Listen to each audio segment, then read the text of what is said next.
वनतारा प्रकरणी सुप्रीम कोर्टाकडून लेखी आदेशाची प्रत जारी, तर कोर्टाची वनतारा प्रकरणी क्लीन चिट याचिकाही फेटाळली। बदनामीबद्दल वनताराला मानहानीचा दावा दाखल करण्याची मुभा, कोर्टाचं मत।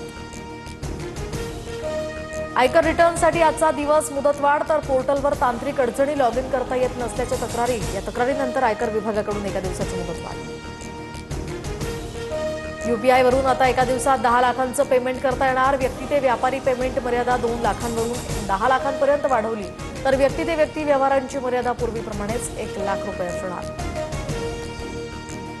विदर्भातील सोयाबीनवर येलो मोझॅक रोगाचं संकट, तर आता विदर्भातील शेतकऱ्यांचं जवळपास 200 कोटींचं नुकसान। पंचनामे करून त्वरित मदत करणार, बावनकुळेंचं आश्वासन। ई बाईक टॅक्सीला सरकारची मान्यता, महाराष्ट्र राज्य परिवहन प्राधिकरणाकडून किमान भाडं मंजूर। जालन्यातील बदनापूर तालुक्यामध्ये मुसळधार पाऊस, शेतकऱ्यांची कापूससह अन्य पिकं पाण्याखाली, शेतांना तलावाचं स्वरूप। बीडच्या माजलगावमध्ये चिंचोली गावाला पुराच्या पाण्याचा वेढा, चिंचोली गावाचा संपर्क तुटला, पाणी आणखी वाढल्यास गावात पाणी शिरण्याचीही शक्यता।